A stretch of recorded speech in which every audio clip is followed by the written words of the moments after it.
Pesan Padre Pio 12 Maret. Saya lebih suka hidup dengan 1000 salib, atau lebih tepatnya, setiap salib akan menjadi manis dan ringan bagi saya jika saya tidak memiliki cobaan dari ketidakpastian. Apakah pekerjaan saya menyenangkan Tuhan? Menyakitkan untuk hidup seperti ini. Saya mengundurkan diri, tetapi pengunduran diri saya, kehendak saya tampak begitu hambar bagi saya, sangat tidak berguna. Sungguh misteri, Yesus sendiri yang harus memastikannya. Pesan Padre Pio pada hari ini dari catatan Agustino da San Marco in Lamis, ya. Itu tahun 75. Kalau kita mendengarkan pesan Padre Pio pada hari ini, kita bisa merasakan perasaan Padre Pio dengan stigmatanya, dengan penderitaannya. Kita bisa belajar lewat pesan ini. Padre Pio mau mencerminkan pengalaman spiritual yang mendalam dalam menanggung penderitaan, ketidakpastian dengan iman kepada Tuhan. Mari kita lihat apa sebetulnya makna pesan Padre Pio, Bapak Rohani kita, lewat pesannya hari ini. Ada beberapa hal yang bisa kita lihat. Yang pertama, penderitaan sebagai jalan menuju kekudusan. Padre Pio berbicara tentang penderitaan dan cobaan yang ia alami. Tetapi Padre Pio menerima semuanya dengan kesabaran dan iman. Padre Pio tidak menolak salib, justru menerimanya dengan penuh kasih karena ia percaya bahwa penderitaan memiliki nilai rohani yang besar.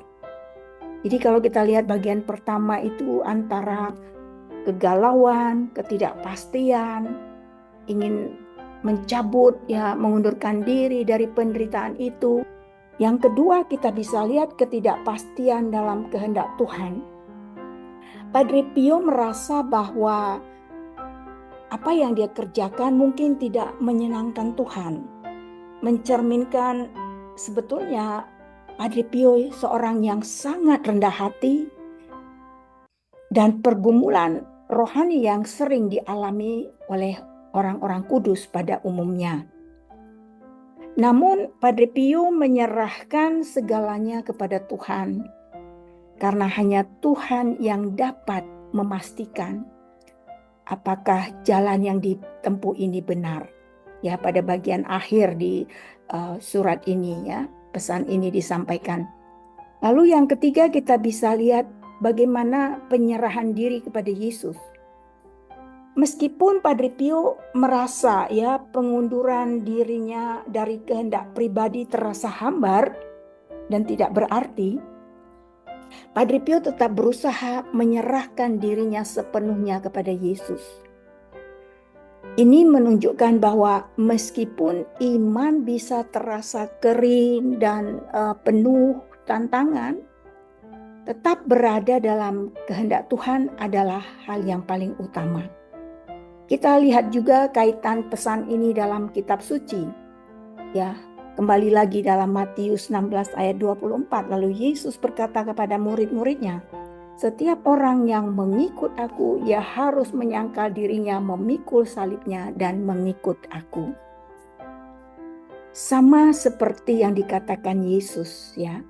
Padre Pio menerima salibnya dan mengikut Kristus bahkan dalam penderitaan. 50 tahun dalam stigmata.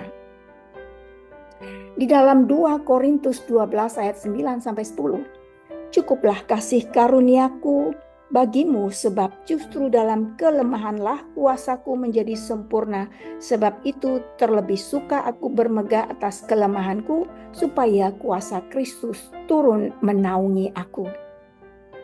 Santo Paulus berbicara tentang bagaimana di dalam kelemahan dan penderitaan kasih karunia Tuhan itu semakin nyata.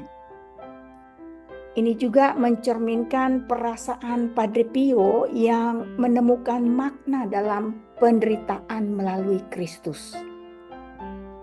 Di dalam Ayub 23 ayat 10, karena ia tahu jalan hidupku, seandainya ia menguji aku akan timbul seperti emas. Penderitaan yang diterima dengan iman itu akan memurnikan seseorang, ya seperti emas yang dimurnikan dalam api. Jadi bayangkan ya, ketika dimurnikan dalam api itu kan panas sehingga membentuk emas yang nilainya tinggi, ya. Lalu bagaimana refleksi pesan ini bagi kita? Mari kita renungkan bagaimana kita menerima penderitaan dalam hidup. Apakah kita melihatnya sebagai hukuman atau sebagai jalan untuk semakin dekat dengan Tuhan? Apakah kita menyerahkan hidup kita sepenuhnya kepada kehendak Tuhan meskipun kita tidak selalu mengerti rencana Tuhan? Padre Pio, Bapak rohani kita, menunjukkan bahwa bahkan ya orang kudus pun mengalami keraguan dan kesulitan dalam memahami kehendak Tuhan. Nah, apakah kita tetap bertahan dalam iman meskipun hati kita terasa kering dan penuh pergumulan? Pesan Padre Pio hari ini mengajarkan kita untuk tidak takut ya menghadapi penderitaan, tetapi menerimanya dengan iman dan keyakinan bahwa Tuhanlah yang memegang kendali. Padre Pio mengalami stigmata 50 tahun. Dan janji Yesus kepada Padre Pio 50 tahun, dan pada saat Padre Pio wafat, stigmata hilang dan tangannya mulus kembali. Kita bisa merasakan pada waktu itu Padre Pio juga ingin ya melepaskan penderitaan itu. Tapi ketika itu terjadi, dia merasa bahwa dengan mengundurkan diri, dia menjadi suatu keputusan yang hambar. Jadi dia tetap bertahan. Semoga pesan hari ini menginspirasi kita semua. Mari kita sampaikan salam kita. Salam Padre Pio,